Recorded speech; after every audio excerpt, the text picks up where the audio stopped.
summer is almost over. I can't believe it. You know, we got the backpacks done, let's get the tax-free days of, I don't know if they're still here or not. I know they came. I don't know if they've gone yet, where you can get school supplies and all of that stuff without having to pay sales taxes in Florida. It's like, where did the summer go? Where did the summer go? Well, we're already in August. Make sure you stay for the birthday cake. This is first Sunday. First Sunday of every month. What do we got? We got birthdays and anniversaries, and we're celebrating with cake and fellowship. And they call it hospitality. I still like to call it fellowship, because that's where we fellowship. That's where we come together and really get to know each other.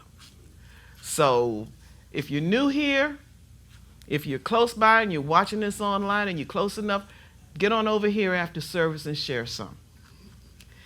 And in the month of August, we are really focusing on that power of will. You know, where there's a will, there's a way. When you're really determined to accomplish something, then you have to, first of all, stand in your faith, use your wisdom, but you have to use that power of will, that determination to get to the finish line. There are several instances where we've seen that happen. There was a case, I don't remember exactly when it was now, but there was a young man who was running a marathon and he stumbled. But he wanted to make sure he finished, and he did it. You're going to find instances of the use of will, the power of will, off and on throughout. And then there are people who give up because they're not using that power of will. The revealing word describes the power of will as the center of mind and body, around which revolve all of the activities that constitute consciousness. The will is the avenue through which the I am expresses its full potentiality. Charles Fillmore goes on to write that the will is the executive faculty of the mind. It is that determining factor in all of us.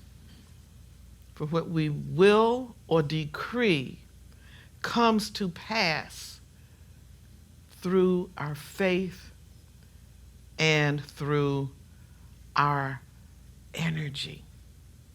Through our faith and through us putting our energy behind that which we want. But we have to use our will correctly. The right use of will is very, very important. And what comes to mind for me is submitting our will to the will of God. It's right there. We say it. This morning we sang it in the Lord's Prayer. Thy will be done. Thy kingdom come. When we submit our will, when we submit our ego to the will of God, the kingdom of God unfolds for us. Our highest good comes to us and unfolds for us easily and effortlessly. By the same token, when we impose our will on other people, we're committing metaphysical malpractice. Parents do it, teachers do it, peers do it. It happens in the community all the time. And usually it is unintentional. It is well intended, usually. But we cannot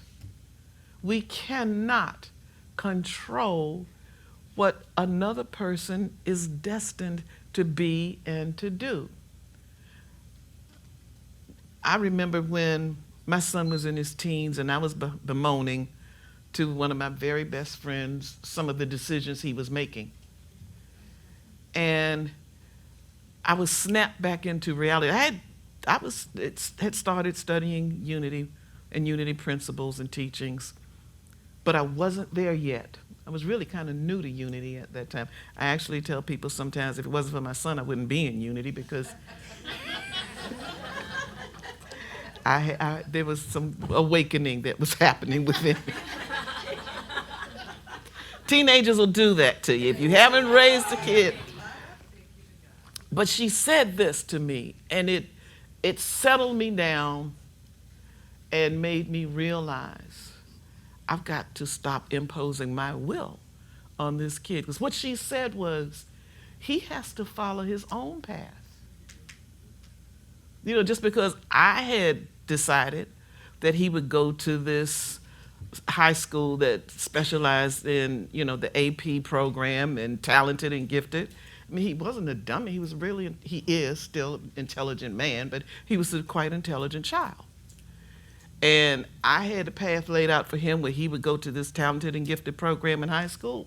DC public high schools have wonderful talented and gifted programs. He would go straight, he could have gone, he chose another path, but he could have gone straight from there to Harvard or MIT.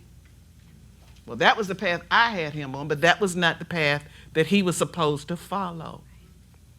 It was a bitter pill for me to swallow, but it's the truth.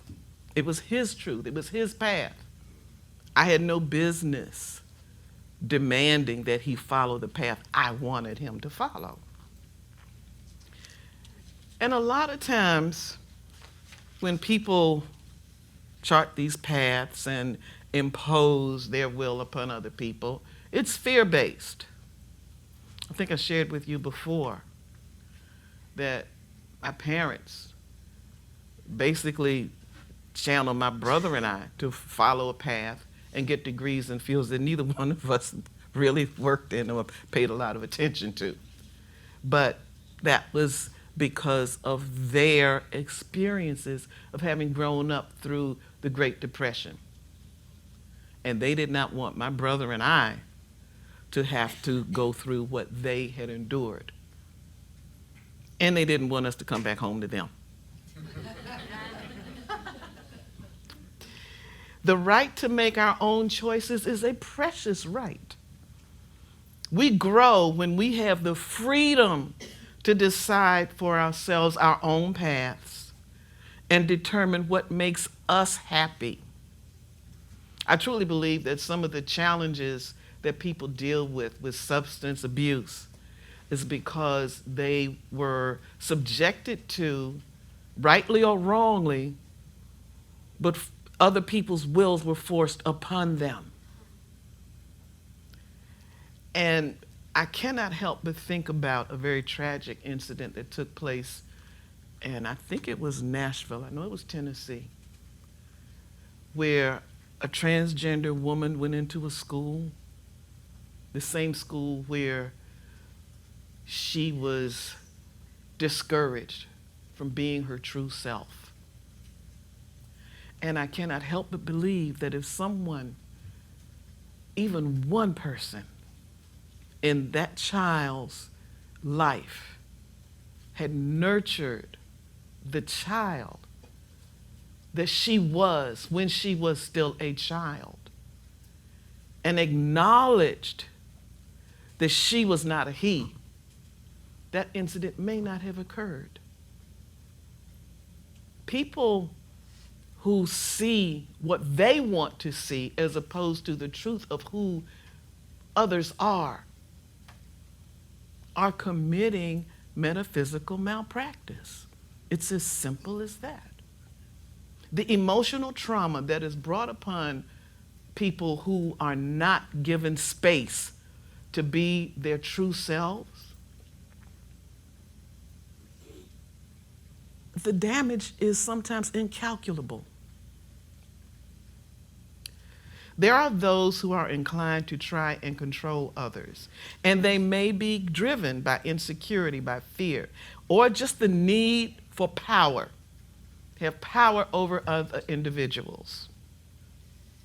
These people are, believe it or not, They're trying to exercise power over others because internally they are critical of themselves. They are unhappy with themselves.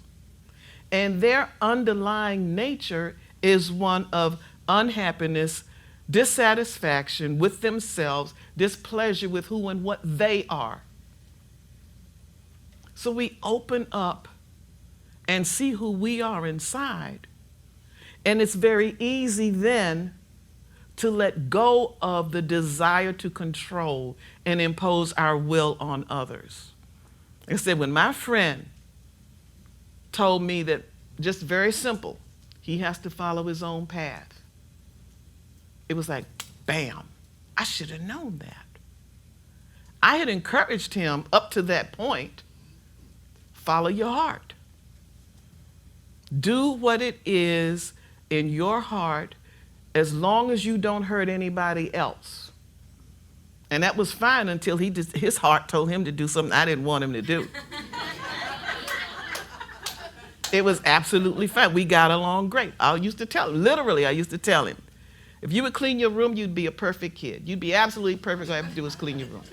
He was bringing home straight A's. He wasn't giving me any trouble. He played football. He was on the little, what do they call it? I forgot what they had, the name for it. It was like Little League football? Pee-wee. Yeah, thank you, Pee-wee football. They went all the way to the regional Super Bowl for kids. He was a perfect kid until he chose a different path than the one Mama had laid out for him. When we impose our will on others, we're telling them that we want to control. We want to control them, and it doesn't matter what they think or feel or what's in their hearts. And that's just wrong. Trying to impose our will on others can be tempting for a whole lot of reasons. As a parent, I thought I was doing the right thing. We all, as parents, think we're doing the right thing. And 99% of the time, most of us are doing the right thing until a kid decides that they don't want to follow the path that we lay out for them. Right? It can be tempting because we feel that our way is best.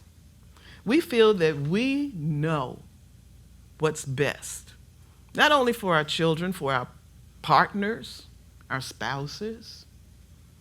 If we are supervisors or managers in an employment situation, we know what's best sometimes for even the people who work for us, who report to us at work. But we don't always know what's best. And I'll tell you what happened with me. When I was going through school, I didn't actually know until I was sophomore in college that I'm dyslexic. Who knew? But when I was coming along, they didn't have all this stuff. I volunteered for a research project when I was a sophomore in college. I always knew that if I was writing in cursive, I was cool. But when I was printing, my D's and B's were always backwards. And from the time I was in elementary school, in math class, I could always come up with the right answer.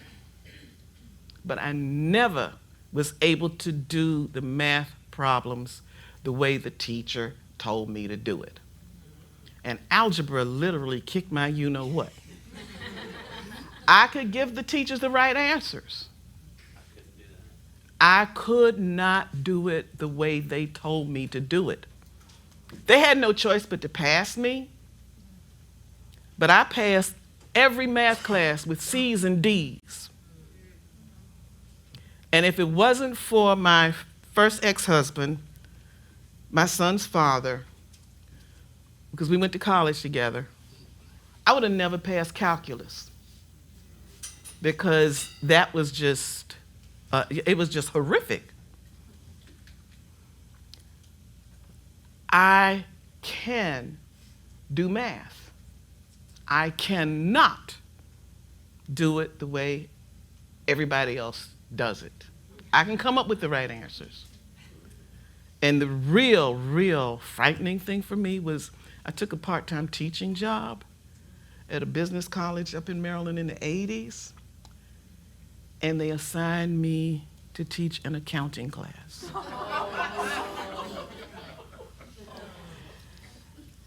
I had to go through the entire textbook and break it down so that my dyslexic mind was able to teach it to others. And it turns out I was the best best accounting teacher they ever had. And when I got ready to resign, they begged me to stay. And, well, I left anyway. I'd had enough of teaching at night. But even when we have the very best of intentions, other people can actually end up resenting us because we're suppressing them. And it is always helpful to remember that it is possible to influence people and change their behaviors through education. Through education or setting examples without imposing our wills on them. You know, sometimes I catch myself, even now, and I live alone, but when I'm dealing with family members, I catch myself being a little bit bossy. We got a very large family. I'm the oldest grandchild of 19. I've been bossing people around since the day I could talk. I've been telling people what to do and how to do it and when. And I literally have to stop myself and, you know, do one of these, why don't we, or let's, as opposed to, we're going to do this. I mean, and some of the stuff turned out really good. You know, when our grandmother turned 75, I declared we are going to give her a birthday party. And we are going to buy her a gold necklace with a beautiful heart charm on it. And everybody fell in line, not only the cousins, but my uncles and aunts too. Even my grandmother's sisters, you know, but we have to be careful as to how we go about making requests as opposed to giving orders, making suggestions as opposed to giving directives. And we must always, always, always give people space to be who they are and what they are. And it can sometimes be a natural impulse to feel like we know what's best, but trust me, we don't. One of my favorite scripture passages is in 1 Peter, the second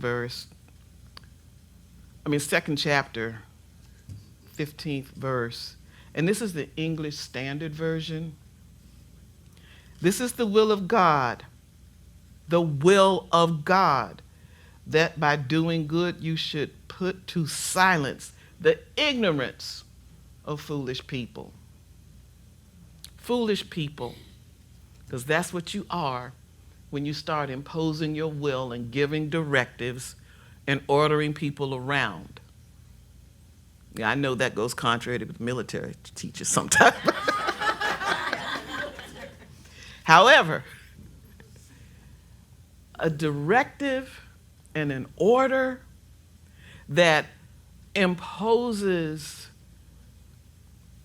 really distasteful, harmful feelings in others is wrong. I don't care who you are or where you are. The right use of our power of will is very, very, very important in demonstrating our Christ nature, in demonstrating the truth of God's will that is within each and every one of us. And we're going to share a video with you of a young man who, through his power of will, overcame insurmountable obstacles. And I'm not going to say anything more about it. If you can just hit that, please. My name is Zion Clark. I'm a wrestler. I'm a Guinness World Record holder. I'm a professional track and field athlete, and I'm a motivational speaker. And this is No Days Off. No Days Off. This man was born with no legs. One thing I learned from wrestling, and I was able to actually apply it to almost all aspects of my life, which is just the fact that you gotta just keep pushing forward, you gotta keep working hard, you gotta keep trusting the process. Because if you're putting in the work, you're putting in the time, you're putting in the effort, good things will come of it. Good things will come to you. That power of will. He's born with no legs. Through that power of will, he has accomplished all kinds of things. He's a motivational speaker. He's a professional wrestler. Yeah, he's in Guinness Book of World Records. Through his power of will, he has accomplished all of these things. And he's still a young man. I'm sure there's a lot more that he's going to do in his life. So, I am going to leave you with an affirmation. Not my will, but thine be done. Get your ego out of the way. Let God direct you.